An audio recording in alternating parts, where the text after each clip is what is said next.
오늘 본문 말씀을 가지고 하나님 중심의 변화라는 제목의 말씀으로 말씀을 증거하겠습니다. 2005년이 되겠습니다.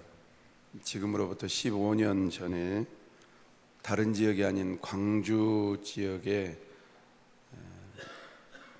광주 인하학교에서 실제로 벌어졌던 사건이 뭐냐면 예측하시는 것처럼 도가니 사건이 벌어졌음을 기억하실 겁니다. 그 사건이 일어나고 엄청난 파장이 생겼고 또 공분을 샀지요. 그 사건을 바탕으로 해서 여러분 익히 아시는 작가 공지영 씨가 쓴 도가니라는 장편 소설이 나왔는데 또 장편 소설이 2011년 정도에 나오니까 이슈가 됐고 지금도 잠재된 사회적인 아픔으로 담고 있는 내용인 것을 우리는 알 수가 있습니다.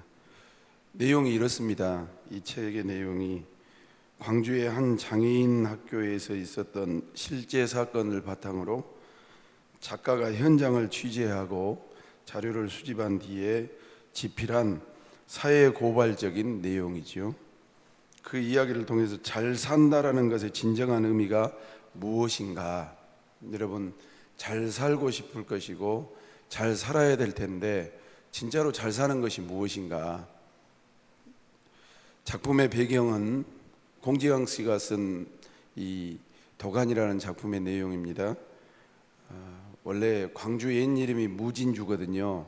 근데 주를 빼고 무진시라는 도시에서 펼쳐진 이야기인데 무진시의 외곽에 농아들만을 위해 세워진 원래는 인하학교인데 그 이름을 싹 바꿔가지고 자해학원을 중심으로 펼쳐진 내용이다.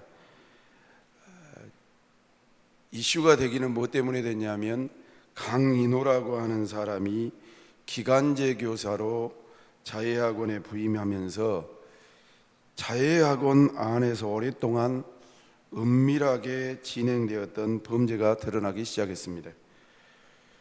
강인호라는 기간제 교사가 부임을 했는데 한 청각 장애아가 기차에서 치여 죽었는데 치여 죽고 났는데도 불구하고 쉬쉬하고 교장, 교사, 무진 경찰서, 형사들 사이에서 이게 사람이 죽었는데도 크게 생각하지 아니하고 계속 쉬쉬하고 덮더라는 것이지요. 그리고 부임한 첫날 우연히 듣게 된 여자 화장실의 비명 소리로 인해서 점차 거대한 폭력과 이 추한 성폭행이 학원 안에 일어나고 있다는 사실을 이 강일호라고 하는 이 기간제 교사가 감지하게 된 겁니다. 그리고 그런 마음을 가지고 자해학원을 운영하고 있는 이 구조를 보니까 쌍둥이 형제인 교장 이강석과 행정실장인 이강복 그리고 그들에게 빌붙어 사는 몇몇 교사들이 어린 장애 학생들을 성적으로 유인하는 장면을 다루어 놨는데 이 책으로 보면 막 심적으로 우리가 정서를 가지고 있기 때문에 얼굴이 화끈거리고 너무 추한 내용들이 담겨져 있습니다. 그런데 이런 이야기가 꾸며낸 것이 아니고 실제로 우리 광주 지역에서 일어났던 이야기를 실화로 바탕으로 했다라는 것이 충격입니다. 그냥 어디 픽션이라 하지요. 허구적으로 만들어내고 어떻게 편집하고 각색한 것이 아니라 기자처럼 들어가서 연구하고 자료를 분석해서 이름만 살짝 바꿨던 그러한 내용이 충격이라는 것입니다.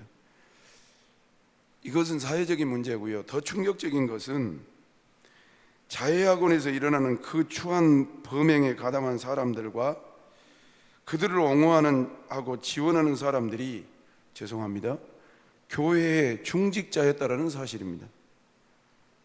가련한 농아 소녀들을 악랄한 방법으로 성폭행한 아까 그 쌍둥이 교장 이강석과 또 행정실장 이강복은 무진주에 있는 가명입니다. 영광중앙교회의 장로님들이었습니다. 그들의 비행을 알고도 묵인하고 두둔한 무진시의 장학관 최수희도 그 교회의 장로님 부인이었습니다. 두 장로의 비리가 드러난 가운데 교묘한 말로 교인들을 선동해서 장로들의 눈치를 보면서 처세술에 능한 목사님, 또 그분은 아버지를 이어서 그 교회를 세습한 목사였다라고 이렇게 소설에 나옵니다.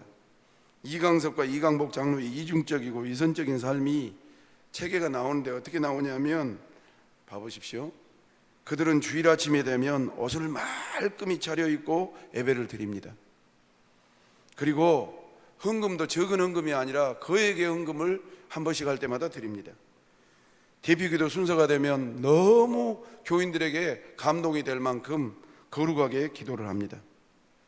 새벽 기도도 나와서 간절한 모습으로 기도를 합니다. 그러나 실제 생활에서는 추하고 악한 행동을 부끄럼시 없이 하는 행동을 하는 모습. 극단적인 예지만 이런 모습을 보면서 나에게는 이런 모습이 없는가? 또 우리가 생각하는 믿음이란 무엇인가? 또 예배란 무엇이고 기도란 무엇인가? 헌금의 의미는 무엇이고 교회의 중직자가 된다는 것은 무엇이고 목회자가 된다는 것은 무엇인가? 누구 앞에서 예배를 드리는 것인가? 예배 시간에 무엇을 생각하는가? 또 이강석과 이강복 그 두 분이 새벽 기도를 하면서 도대체 무엇을 구했을까라는 생각을 가져보면 믿음의 삶과 예배의 삶, 기도의 삶과 교회와 삶이 이처럼 구분되어진다면, 그러니까 교회에서는 철저하게 교인이고 종교적으로 또 교리적으로 틀림이 없는데 내 삶의 현장에서 아주 이중적이고 위선적이고 악랄하고 안 믿는 사람도 안 할 짓거리를 하고 사는 그런 모습이라면, 여러분 공산주의 이론을 잡았던 막스가 말했던 것처럼 종교는 마약과 같은 것이 아닌가. 교회에서는 정상인을 만들고 밖에 나아가면, 아니 밖에서는 그냥 일반인들처럼 살고 교회 오면 마약과 같이 정상인으로 만드는 종교가 아닌가. 왜 제가 신년벽두 첫 설교에 이런 내용을 다루냐면, 오늘 본문 말라기서를 보면 앞에 설명했던 이강석이나 이강복 형제와 같은 모습으로 신앙생활하는 이스라엘 백성들을 향해서 하나님께서 엄중하게 경고하고 있는 말씀이 담겨져 있습니다. 하나님께서 이스라엘의 타락을 예배의 타락에서부터 시작되었다라고 말씀하고 있습니다.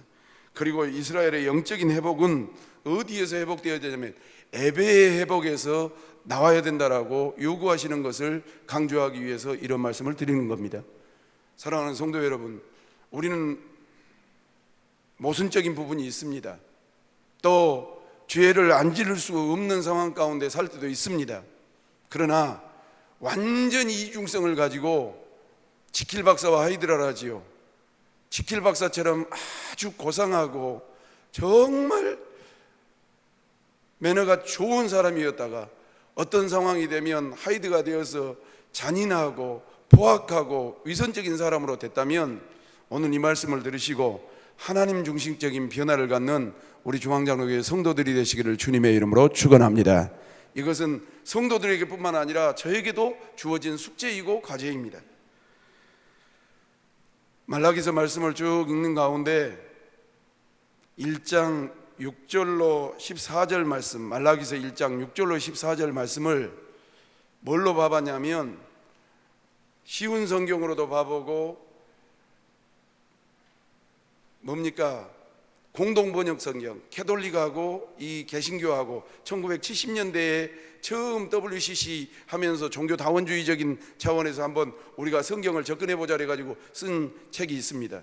물론 정경으로는 채택이 안 되고 예배 모범에서는 맞는 것이 아닙니다. 근데 읽으면서 얼마나 나 뜨거운지 아십니까? 제가 천천히 읽을 테니까 여러분 화면으로 보시길 바랍니다. 아들은 아비를 어렵게 알고 종은 주인을 어렵게 아는 법인데 나를 아비로 어렵게 하는 사람이 어디 있느냐? 나를 주인으로 어렵게 하는 사람이 어디 있느냐? 나 만군의 여호와가 너희 사제들에게 말하였다. 너희 사제라는 것들은 내 이름을 함부로 부르고 있다. 그랬더니 너희는 뻔뻔스럽게도 이렇게 말하였다. 우리가 하나님의 이름을 함부로 부르다니요, 당치도 않습니다. 너희는 제단 위에 더러운 빵을 바치면서도 이렇게 말하였다. 우리가 제단을 더럽히다니요, 당치도 않습니다. 그러면서 속으로 여호와의 제사장쯤이야 아무러면 어떠냐고 하는구나. 눈이 먼 짐승을 제단에 바치면서도 잘못이 없다는 말이냐? 졸뚝거리거나 병든 짐승을 바치면서도 잘못이 없단 말이냐? 그런 것을 너희 고관에게 바쳐보아라.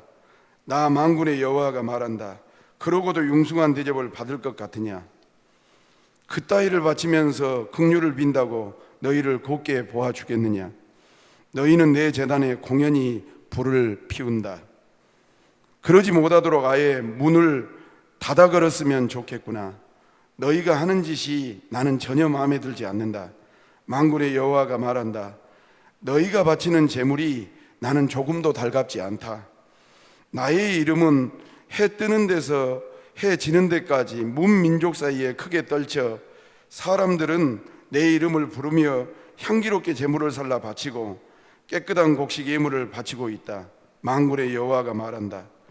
내 이름은 민족 사이에 크게 펼쳐지고 있다. 그런데 너희는 주께 차려 올리는 제사상 더러우면 어쩌냐? 아무 음식이나 차려드렸으면 되지 하면서 나의 이름을 욕되게 하고 있다. 에이 귀찮아. 이렇게 투덜거리면서 바치고는 나를 우습게 보지 않는다고 하는구나. 만군의 여호와가 말한다. 거의 끝났습니다. 너희는 남은 짐승을 훔쳐다가 바치고 절뚝거리거나 병든 짐승을 바친다. 그런데도 그 제물을 달갑게 받을 것 같으냐? 나의 말이 그러냐? 천벌받을 것들아, 서원 제물로 바칠 만한 것이 양떼 가운데도 있는데도 주께 바친다면서 쓸모없는 짐승을 골라 제물로 바치는 것들아, 나는 위대한 왕이다. 만군의 여호와가 말한다. 문민족이 나의 이름을 두려워하리라.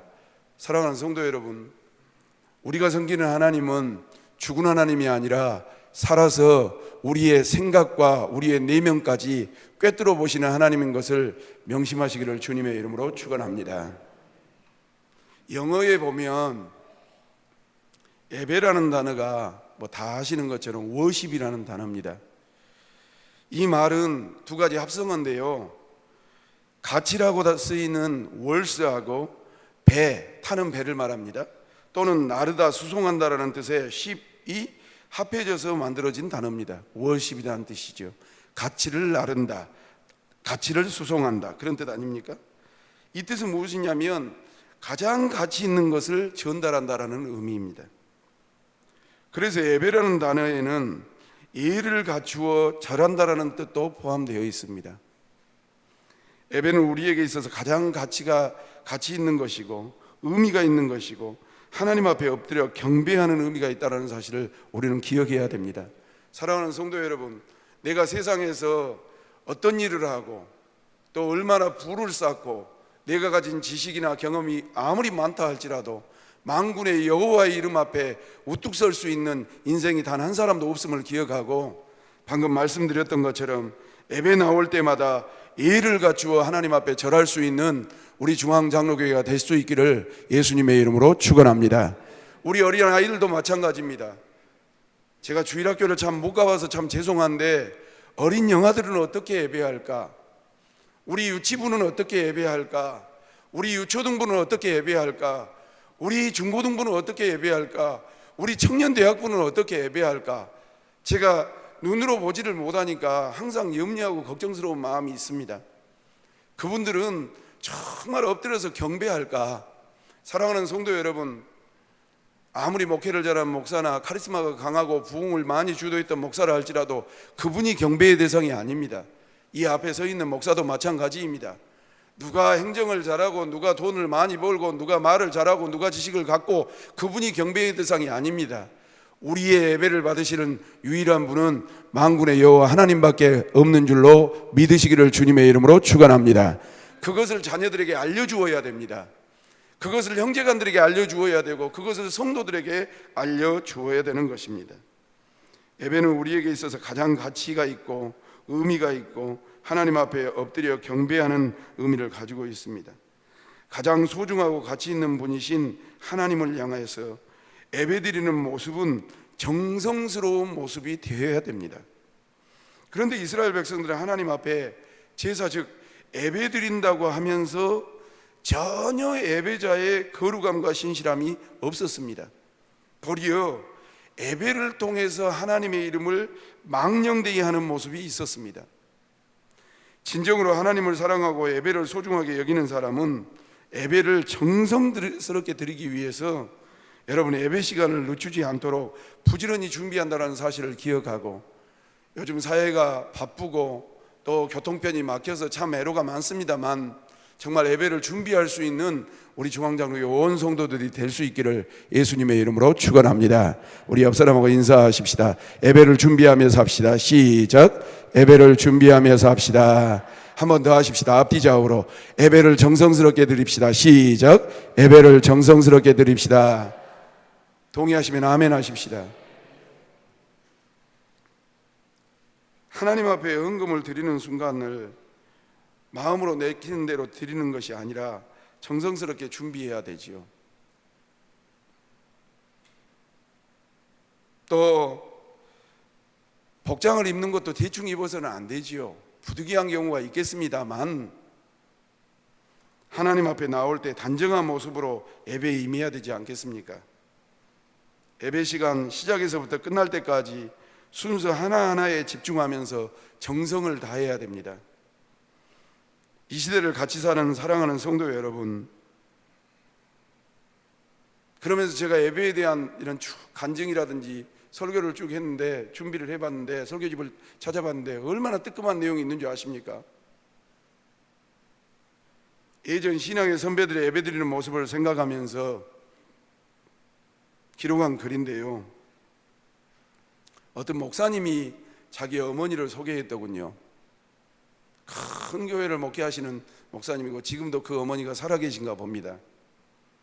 그대로 읽겠습니다. 여러분, 내가 목사냐, 몇 대째 믿었냐, 장로냐 그런 거 생각하지 말고 그냥 내 자신을 내가 소개해 드릴 테니까 비추어 보시길 바랍니다. 우리 어머니는 주일이 되면 없는 옷이지만 그 중에 가장 깨끗한 옷을 입습니다. 속옷을 하나 사더라도 하나님 앞에 예배드리러 갈 때 입으라고 꼭 주일에 입게 하셨습니다. 어렸을 때는 그런 분들 모습이 답답하게 생각되었습니다.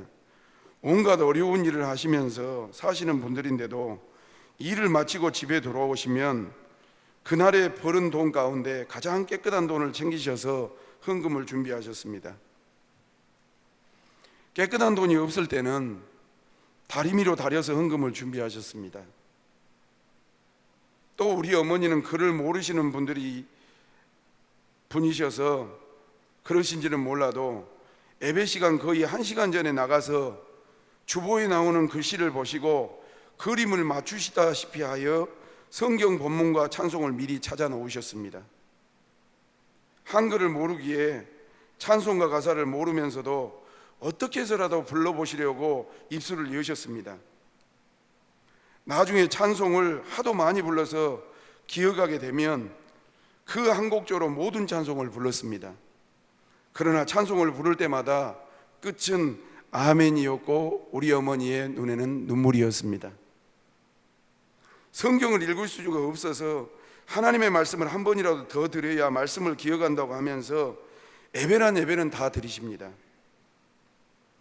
그분의 연세가 90대지만 지금도 예배드리는 모습은 변함이 없으십니다. 그리고 어머니는 항상 앞자리에서 예배를 드리십니다.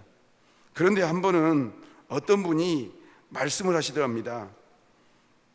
늙은 노인이 앞에 앉아 있으면 말씀 전하는 목사님이 힘이 빠지시겠다라는 그 말이 들렸던지 맞다, 젊은 사람들이 앞자리에 앉아서 말씀을 드려야 말씀 전하는 목사님이 힘이 나시겠다라는 생각이 들어서 그 다음 예배부터는 뒷자리로 가시는 것이었습니다. 내가 설교를 하시기 전에 뒤에 앉아 계신 어머니를 보고 권사님 왜 뒤로 가셨습니까? 앞으로 오십시오라고 말씀을 드렸습니다. 그런데 우리 어머니는 나를 낳아준 어머니지만 목사님을 참으로 어려워하십니다.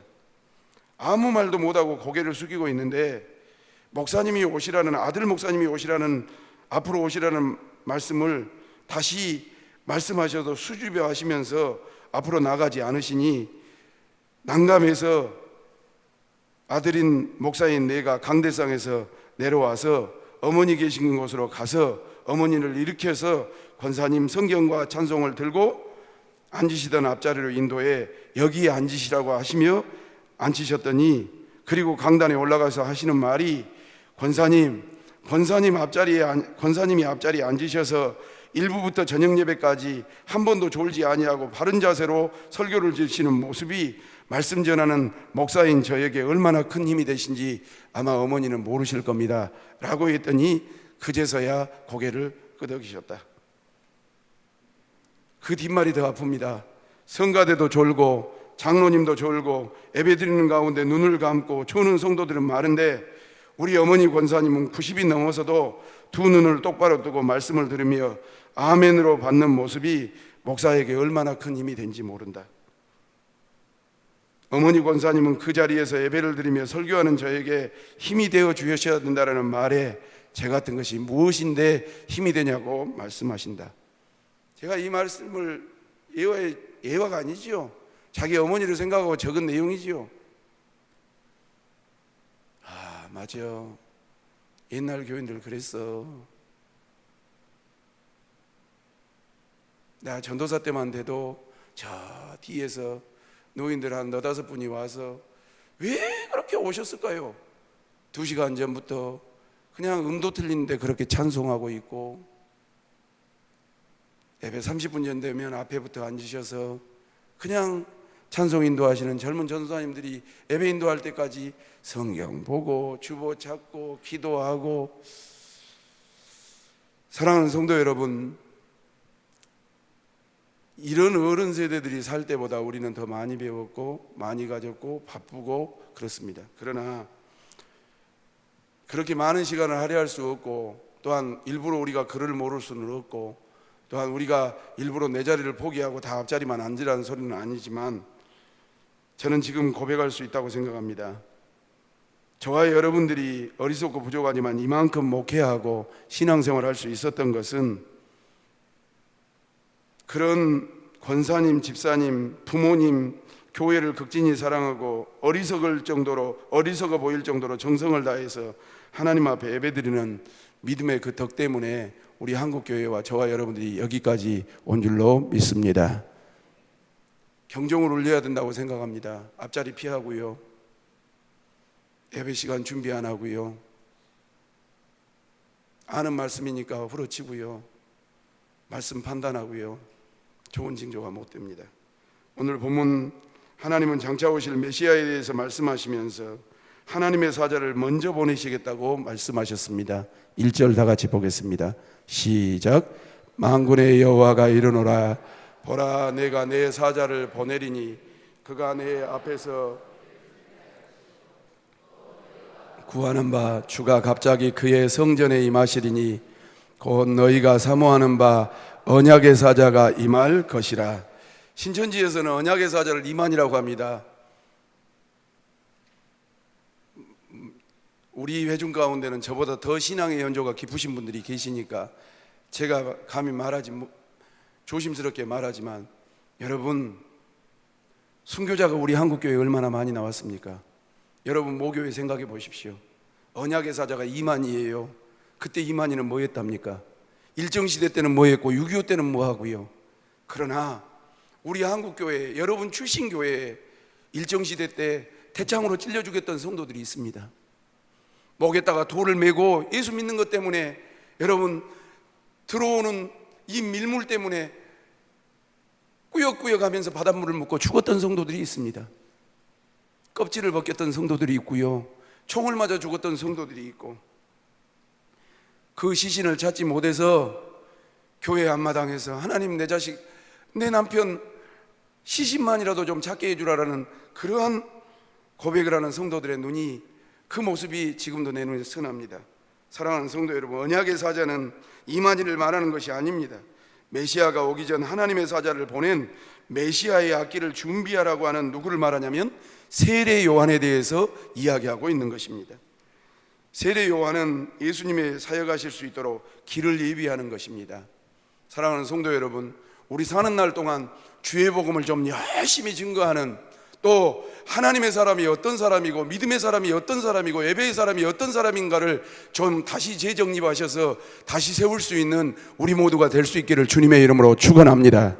그래서 우리가 외치는 그 복음 때문에 다시 오실 주님을 예비할 수 있는 그러한 이 시대가 될 수 있도록 깨어 기도하시기를 예수님의 이름으로 축원합니다. 정치 이야기 좀 그만하고요, 저를 봐보십시오. 문재인 대통령도 한계가 있고, 황교안 그분도 한계가 있고, 내가 지도자들 봐도 다 한계 있어요. 정치 이야기 좀 그만하고요, 누구를 바라봐야 되냐면 예수를 바라보자 이 말입니다. 우리 머릿속에 좀 뭘 심었으면 좋겠냐면, 인터넷 기사도 좋고 책 기사도 좋고 세상 사람들의 말도 좋지만 주의 복음이 우리의 심령 속에 살아 움직이시기를 예수님의 이름으로 축원합니다. 목회자가 제대로 목회하고 있느냐 못하고 있느냐의 차이는 이런 것이라고 저는 생각합니다. 제가 모셨던 소목사님의 여러분 아시는 것처럼 이 성대 결절이 와서 수술을 3번인가 했습니다. 성대 결절이 와서, 아시는 것처럼 목을 많이 쓰면 성대 결절이 오잖아요. 결절 수술을 하면 최소 한 달 정도는 말을 안 해야 됩니다. 근데 매주 설교하고 신방하고 이게 말했던 사람이 하니까, 근데 사모님이 신방하면서 저한테 해주신 말씀입니다. 어디에서 말해본지 아십니까? 따라합시다. 꿈에, 크게 합시다. 꿈에 설교를 하더랍니다. 맨정신으로 있을 때는 의사의 말을 듣기 때문에 목소리를 안 써야 된다는 걸 알고 아무 말을 안 하는데, 자고 있는데 목사님이 꿈에 설교를 해보더랍니다. 그걸 어떻게 맞습니까? 사랑하는 성도 여러분, 신년 벽두인데 외치고 싶은 말씀이 있다면 하나님 중심의 변화를 이야기하고 있는데, 나의 예배 자세는 무엇인가? 내 머릿속에 들어있는 것은 무엇인가? 내가 크게 생각하는 것은 무엇인가? 나는 가치관의 세계관 중에 무엇이 일본으로 되어 있는가? 라는 생각을 가지면서 세례 요한에게 있어서는 미쳐서 사역했던 그 한 가지가 있었으니 다시 오실 예수님에 대한 사역을 널리 준비하기 위해서 길을 준비했다라고 말씀하고 있습니다. 그렇다면 우리 예수님은, 초림 예수님은 오셨으니까 우리를 통해서 무엇을 외쳐야 되냐면 다시 오실 예수님을 외쳐야 될 줄로 믿습니다. 예수 그리스도의 구원자 되심을 외치는 우리 중앙장로교회가 되었으면 좋겠습니다. 성도 여러분, 따라합시다. 나는, 크게 합시다. 주여, 나로 하여금 다시 오실 예수님을 증거토록 도와주시옵소서. 동의하시면 아멘 하십시다. 그리고 우리 주님께서 행하셨던 일들을 좀 외칠 수 있는 그러한 사람으로 그렇게 나아가면 얼마나 좋겠는가라는 생각을 갖습니다. 두 번째로 말라기서 3장 2절로 3절 말씀을 보니까 이렇게 말씀합니다. 다 같이요. 시작. 그가 임하시는 날을 누가 능히 당하며 그가 나타나는 때에 누가 능히 서리요. 그는 금을 연단하는 자의 불과 표백하는 자의 잿물과 같을 것이라. 그가 은을 연단하여 깨끗하게 하는 자 같이 앉아서 레이자손을 깨끗하게 하되 금은같이 그들을 연단하리니 그들이 공의로운 제물을 나 여호와께 바칠 것이라 라고 말씀하고 있습니다. 여기 핵심은 뭐냐면 세례 요한이 와서 예수님을 증거하는데, 그 예수님을 증거하는 준비 사역이 무엇이냐면 회개를 요구할 것이다. 즉 회개에 대한 사역을 할 것이다. 마음대로 안 되는 것이 무엇이냐면 예수 믿는 것이 마음대로 안 되고, 예수 믿는 사람이 잘 안 되는 것이 무엇이냐면 회개하는 것이 마음대로 잘 안 됩니다. 세례 요한은 예수님 앞서서 광야에서 외친 설교가 회개하라 천국이 가까웠다라고 외쳤습니다. 달리 말하면 흐트러진 하나님과의 관계를 바로 세우라는 것입니다. 그것은 예배의 회복이고, 예배의 회복은 하나님과의 관계의 회복이다라는 사실입니다. 예배는 하나님과의 만남이기 때문에 그렇습니다. 신앙의 기초는 예배입니다. 예배의 모습이 흐트러진 사람치고 영성이 맑은 사람이 없습니다. 다시요, 예배의 모습이 흐트러진 사람치고 영성이 맑은 사람이 없습니다. 저를 봐보십시오. 빼딱하게 봐보십시오. 빼딱하게 예배드리고 어떻게 겸손이 나오겠습니까? 주의 종에게 하나님의 말씀이 쏟아질 것이라고 생각 안 하고 뭐 하고 있고 딴짓하고 있는데 어떻게 하나님을 경외한다고 말하겠습니까? 될 수가 없는 것이지요. 준비하지 아니하고 어떻게 여러분 은혜를 받을 수 있겠습니까? 예배를 소홀히 여기는 사람 중에 믿음이 신실한 사람은 없습니다. 그러나 하나님께서 말씀하시는 예배의 회복은 교회당 안에서만 이루어지는 것이 아니라 교회당 밖의 모든 삶에서도 이루어진다는 사실을 기억하고, 그것이 생활 속에 들어간 거룩한 산제사가 되길 위해서 2020년 여러분 새로운 마음으로 몸부림칠 수 있는 성령의 종들이 되시기를 주님의 이름으로 축원합니다. 그런다고 여러분 목사가 교회에 나올 때 이렇게 머리도 차크하게 하고 양복도 넥타이도 차고 집에 있을 때까지 그러란 소리는 아니지요. 편한 복장을 입을 수 있겠지요. 그러나 내면이 똑같아야 된다 이 말입니다. 마음이 똑같아야 된다 이 말입니다. 코람데요, 무슨 뜻이죠? 따라합시다. 하나님 앞에서. 코람데요, 하나님 앞에서. 또 이런 것도 있습니다.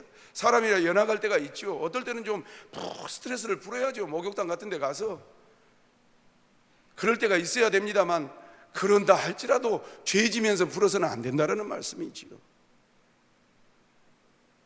하나님이 기뻐하지 않는 자리에 가서 내 스트레스 푼다고 그렇게 내 몸뚱아리를 두란 소리는 아니지요.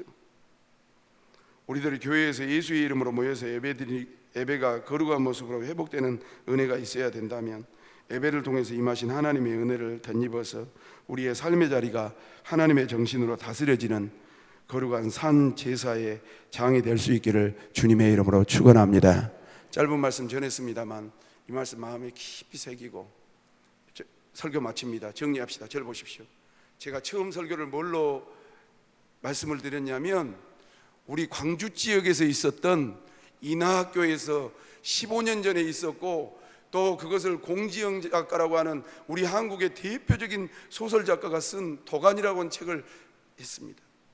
그것이 학교의 비리뿐만 아니라 학교의 그 추한 내용뿐만이 아니라 그것이 교회의 지도자들이 그 안에 들어가서 일어났던 일이라고 말씀을 드렸습니다.